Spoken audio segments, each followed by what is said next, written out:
So let's start with a 15 marker question for June 2021. Okay, first of all, आप reading में time spend करेंगे, एक ही दफा question read करेंगे। इसकी मैनेजमेंट में ये होता है बार बार क्वेश्चन पे नहीं आते फिर सोल्यूशन पे जाते हैं, इस चीज को एग्जाम में अवॉइड करना है। Alfred and Amaya are a married couple. Alfred commenced trading as a sole trader on 1st September 2020. He prepared his first set of accounts for the 7-month period ended 31st March 2021. So 1st September से लेके मार्च तक ये 7 months बनते हैं और before capital allowances का हमारे पास profit available है 63,000। ठीक है, जिनको हाईलाइट करना है वो एग्जाम में हाईलाइटर भी यूज कर सकते हैं। ठीक है, that depends. Then the draft TATP is before adjusting for any deductions, के ऊपर भी उसने ये बात कह दी है कि कैपिटल अलाउंसेस से पहले तो एग्जामिनर क्या करेगा, वो आपसे कैलकुलेट करवाएगा capital allowances. So 5,000 incurred during January and February on a marketing campaign for his business. Dates देखते हैं यहाँ पे, उसका बिजनेस कब शुरू हुआ है 1 सितंबर, तो ये पहले का है। ठीक है, कितने महीने पहले का है, तो ये उसकी प्री ट्रेडिंग एक्सपेंडिचर है which will be accounted for.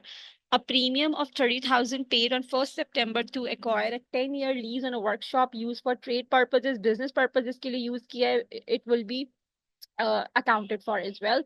Cost of a golf day on 31st March ये entertainment है, so client entertainment है। अलाउ होनी है नहीं अलाउ होनी, जिसके पास कॉन्सेप्ट होगा वो 1 सेकंड के अंदर बता सकता है कि ये 1,000 माइनस होंगे या नहीं होंगे। Expenditure of 1,16,000 for plant and equipment. ठीक है, फॉरन से आपके दिमाग में AIAs आ जाने चाहिए। The purchase of a motor car on 15 December for 24,000. Motor car carbon dioxide emission 84 grams per kilometer और वो एम्प्लॉय यूज करता है। ठीक है, तो ये उसका बिजनेस बेनिफिट है। लेट्स सी इसकी किस तरीके से आप अकाउंटिंग टैक्स अकाउंटिंग करेंगे। Then Amaya is employed by Argol limited and her package comprises a gross salary of 80,000 from 1st January. Company provided Amaya with a petrol powered company motor car, list price इतनी है। ठीक है, although Argula received a discount और सिर्फ 23,500 उसने पे किया है। The motor car has a carbon dioxide emission. Our goal did not provide any fuel. ठीक है, तो फिर उसको फ्यूल बेनिफिट नहीं होगा, सिर्फ और सिर्फ कार बेनिफिट है। Since 6th April, our goal has provided Amaya with living accommodation, 2 साल पुरानी बात है, which qualifies as a 6RA.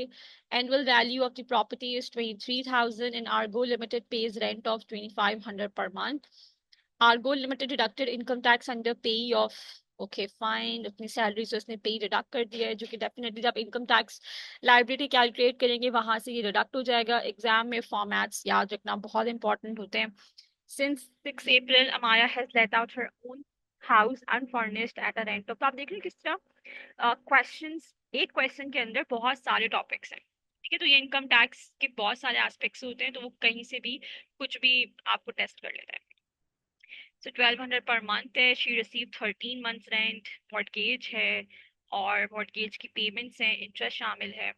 Amaya paid an insurance premium of 800 for the house in respect of the year ended 31st December. Then on 1st December she paid the premium।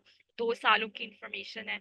Now what you have to do, पहले 6 marks revised TAD। कैसे आप क्या करेंगे, 63,000 से start करेंगे अपनी calculations और जो नोट्स उसने दिए हैं वो कैलकुलेट करके आप कैपिटल अलाउंसेस माइनस करेंगे। Then you will have your revised TADP। Next, income tax payable 9 marks. Just see 2 requirements में 15 मार्कर। यूजुअली जो CRQs होते हैं हमारे पास 10 मार्कर के अलावा जो 15 मार्कर्स होते हैं दे आर कंपैरेटिवली इजी, इसमें कोई कंपैरिजन नहीं करना होता। तो ये दो ही सिनेरियोज हैं जिसके ऊपर आपने कैलकुलेशन करनी है। तो लेट्स स्टार्ट। अच्छा, इसमें आपको ना wait a second, here we are. इसमें आपको ना ये इसका 10 मार्कर था जो हमने किया हुआ है, तो I will be sharing this file. इसमें question number 2 we are doing. ठीक है, हमारा okay, I hope my Excel is visible now. So for Amaya and Alfred the question number 2 which we are doing, तो उसमें अब आपके पास जो aspect है वो पूरा इनकम टैक्स के लिए ही है, तो CRQ पूरा इनकम टैक्स पे बेस कर रहा है। और ये बात हमें पता है कि टैक्स के एग्जाम में एक क्वेश्चन कॉर्पोरेशन टैक्स से आता है, दूसरा क्वेश्चन इनकम टैक्स से आता है, और 10 मार्कर कहीं से भी आ जाता है। ठीक है, तो इसमें उसने कहीं पे भी कंपैरिजन नहीं मांगे, लेकिन जो चीज उसने कही है, so let's begin with this. और दो रिक्वायरमेंट्स है। अच्छा, इसके अंदर ना एक पहला क्वेश्चन आता है विच एवरी स्टूडेंट्स आस्क, कि हम 15 मार्कर के लिए कितना टाइम स्पेंड करें। तो जस्ट ये कैलकुलेशन होती है। तो आपको 27 मिनट से ज्यादा नहीं लगा रहे, तो 5 मिनट आप रीडिंग के लिए रखें, और बाकी सारी कैलकुलेशन, अब ये हर स्टूडेंट की ना स्पीड पर डिपेंड करता है। किसी को 15 मिनट लगेंगे पूरा सॉल्व करने, तो मैक्सिमम एग्जामिनर ने कहा हुआ है कि 30 मिनट्स का भी मार्जिन रख ले, कुछ MCQs आपने जल्दी सॉल्व किए होंगे। सो ये भी चीज होती है सारी की सारी। सो क्वेश्चन नंबर 2 से स्टार्ट करते हैं। तो पहली जो चीज आपको फाइंड आउट करनी है, that is basically revised PATP or loss for the 7 month period ended 31st March 2021। तो सबसे पहले आपने उसको जो कैपिटल अलाउंसेस हैं वो कैलकुलेट करते हैं। ठीक है, सो ट्रेडिंग प्रॉफिट आपको दिया हुआ था 63,000 का। ठीक है, देन प्री ट्रेडिंग एक्सपेंडिचर बिल्कुल अलाउड है, 7 ईयर रूल अप्लाई होता है यहाँ पे। Pre trading expenditure, so again वही चीज है, यहाँ पे माइनस लगा के करना है, मैं नहीं लगाती, मैं फार्मूला से माइनस करूंगी। देन उसके बाद आपकी लीज प्रीमियम है, तो वो डिडक्ट होगा, उसकी वर्किंग होगी पूरी, उसको करेंगे अभी, फिर यहाँ से उसका आंसर लिंक करवा देंगे। यहाँ पे मैं लीज प्रीमियम की वर्ड, बल्कि दोबारा लिखने की भी जरूरत नहीं है, जिस लिंक के साथ। ठीक है, अच्छा उसके बाद क्लाइंट एंटरटेनमेंट नहीं अलाउड होती, तो 0।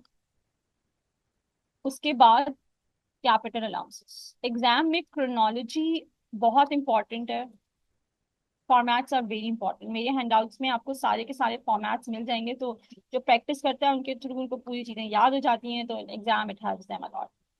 सो फॉर लीज प्रीमियम, इसकी वर्किंग के लिए सबसे पहले क्या करना चाहिए, आप लिखेंगे भाई उसने प्रीमियम दिया कितना है, क्वेश्चन में बताया हुआ है उसने प्रीमियम दिया है 30,000। उसके बाद आप लेस करेंगे, 2% रूल मैं अप्लाई करती हूँ, आप दूसरी उसके थ्रू भी कर सकते हैं। So the here let it be my working over here, 30,000 multiply by 0.02। ठीक है, उसके बाद कितने साल थे, 10 साल है, so 10 - 1, this makes up 9। So then multiply, okay यहाँ लगाते हैं formula, this 600 multiply by 9, 54।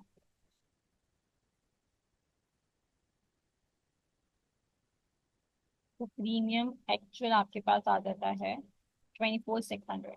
After which, अब हमें बताया हुआ है भाई 7 महीने के लिए, ये कितने सालों का है, ये 10 साल का है, तो हमें तो सिर्फ 1 महीने के लिए चाहिए होगा, right. We don't want it like for the full years out there, sorry 7 months के लिए चाहिए होगा, क्योंकि उसने अपना बिजनेस शुरू किया है 1 सितंबर, और हमारा फिजिकल ईयर कब एंड होता है, 5th अप्रैल, तो 31st मार्च तक। सो 24,600 डिवाइड बाई 10, ये चीज हो गई। उसके बाद इसको ले लें आप 7 डिवाइड बाई 12, ठीक है, 1435। सो आप ऊपर जाएंगे और यहाँ पे जाके इसको लिंक करा दें लाइक दिस। क्लाइंट एंटरटेनमेंट 0 हो गई। अच्छा, कैपिटल अलाउंसेस की वर्किंग के लिए उसको भी यहाँ पे कर लेते हैं। फॉर कैपिटल अलाउंसेस उसने वो लिए है, क्या कहते हैं, प्लांट एंड मशीनरी।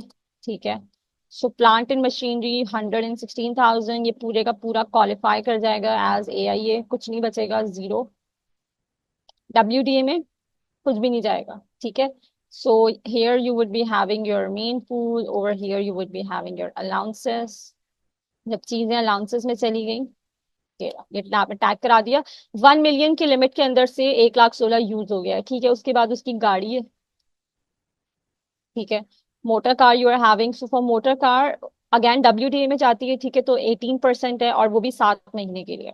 ठीक है, तो उसकी गाड़ी थी 24,000 की, लेकिन उस पे से जो वो WDA में अपना अलाउंस क्वालिफाई कर सकता है, वो कैसे करेगा।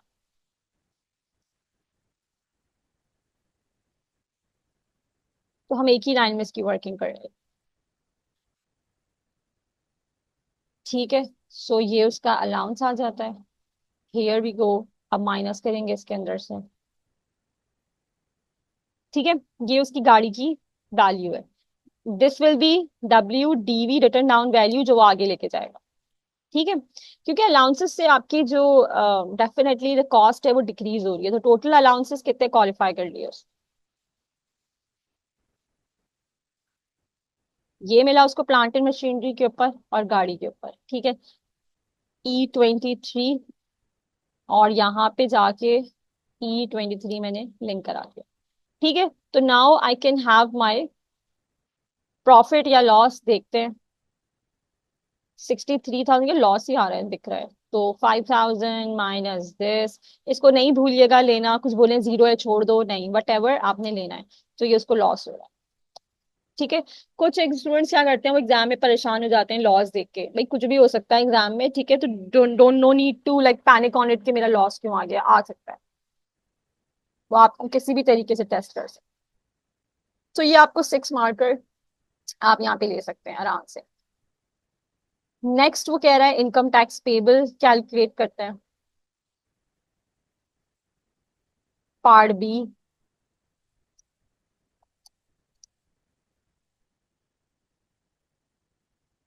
इनकम टैक्स पेबल के लिए भी ना, you should have like a very very strong format concept. पहले आपके पास एम्प्लॉयमेंट इनकम है। ठीक है, सो एम्प्लॉयमेंट इनकम में क्या चीज आती है, you have your salary at first. अब मैं ना इसको कल मैंने आपको 2-3 लाइनर्स में करवाया था, आज मैं फॉर्मेट चेंज करी क्योंकि हर स्टाइल में कर सकते हैं। सैलरी 80,000 है, उसके बाद उसको कंपनी की गाड़ी मिली है। ठीक है, कंपनी की गाड़ी का क्या सीन है भाई, उसकी कंपनी की गाड़ी 25,000 की गाड़ी है। ठीक है, उसके बाद परसेंटेज 13% लगेगी कार्बन डाइऑक्साइड एमिशन का रेट देखते हुए, बिकॉज इट्स अंडर 55 ग्राम्स पर kilometre. So this is the thing. उसके बाद उसने बात की हुई है जॉब रिलेटेड अकोमोडेशन की। Definitely that will be a zero for that person. उसके बाद प्रॉपर्टी इनकम की तो हम कैलकुलेशंस करेंगे पूरी की पूरी, वो भी अभी करते हैं। ठीक है, अच्छा, फॉर्मेट इज वेरी। अब इसके बाद क्या आ जाएगा, डेफिनेटली इसके बाद कुछ और नहीं है, तो you will have your total income. Total income में से आप माइनस करेंगे personal allowance. Personal allowance minus करने के बाद आपकी आ जाएगी टैक्सेबल इनकम, जिसको हम बैंड्स में रख के चेक करेंगे। तो कैन यू सी कि अब I am doing it in a very very fast way, जिसको वही चीजें आती है वो कर सकता है आराम से।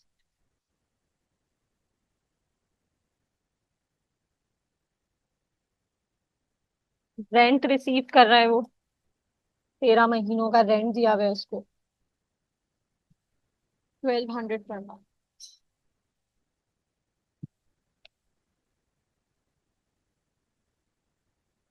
Insurance for that year.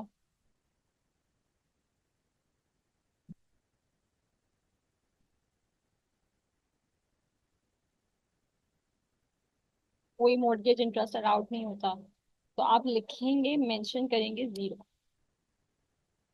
Now you will have your profit.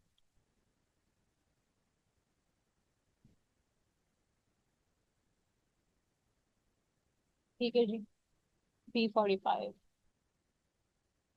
B45 total income, salary sum करते हैं।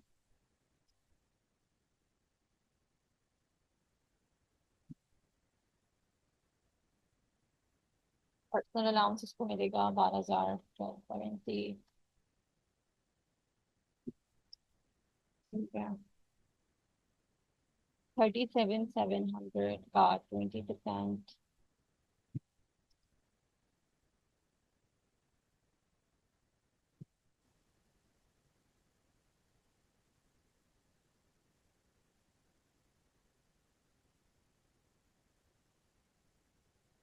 ठीक है, पूरी टैक्स हो गई।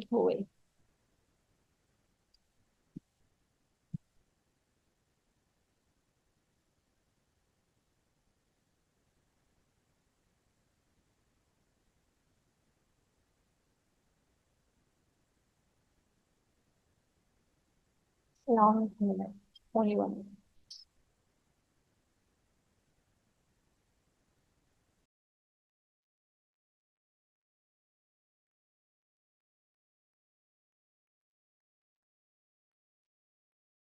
Okay, so I'm having my income tax liability over here.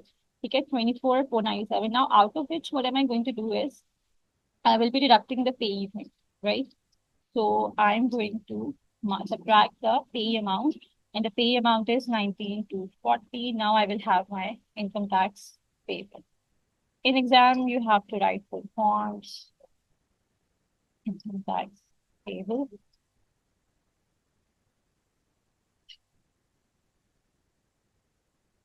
$6,257, right? So this way you can get basically the 15 markers. So there are many of the marks here which will allow you to get. And one thing that I have missed here, overpay, the interest relief, basically the qualifying interest. So interest relief is also available. 2,600 multiplied by 20%. So this is actually gonna be the thing. Yep.